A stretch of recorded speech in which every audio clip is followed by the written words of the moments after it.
Video ఎక్కడ కూడా click చేయకుండా చూడండి. చాలా మహింగల అమ్మ గారమ్మ.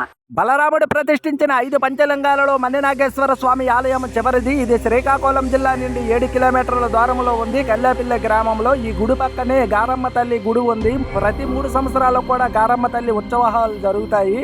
తెలుగు రాష్ట్రాల నలుమూలల నుండి కూడా భక్తులు ప్రతి ఉత్సవాలకు వచ్చి తన యొక్క మొక్కుల్ని తీర్చుకుంటారు. అయితే పూర్వకాలం రైతు పొలం దున్నేటప్పుడు ఒక కత్తి అనేది దొరికింది. అప్పుడు చాలా చిన్నదిగా ఉండేది. ఇప్పుడు ప్రతి సంవత్సరం కూడా కత్తి పెరగడం అనేది విశేషం.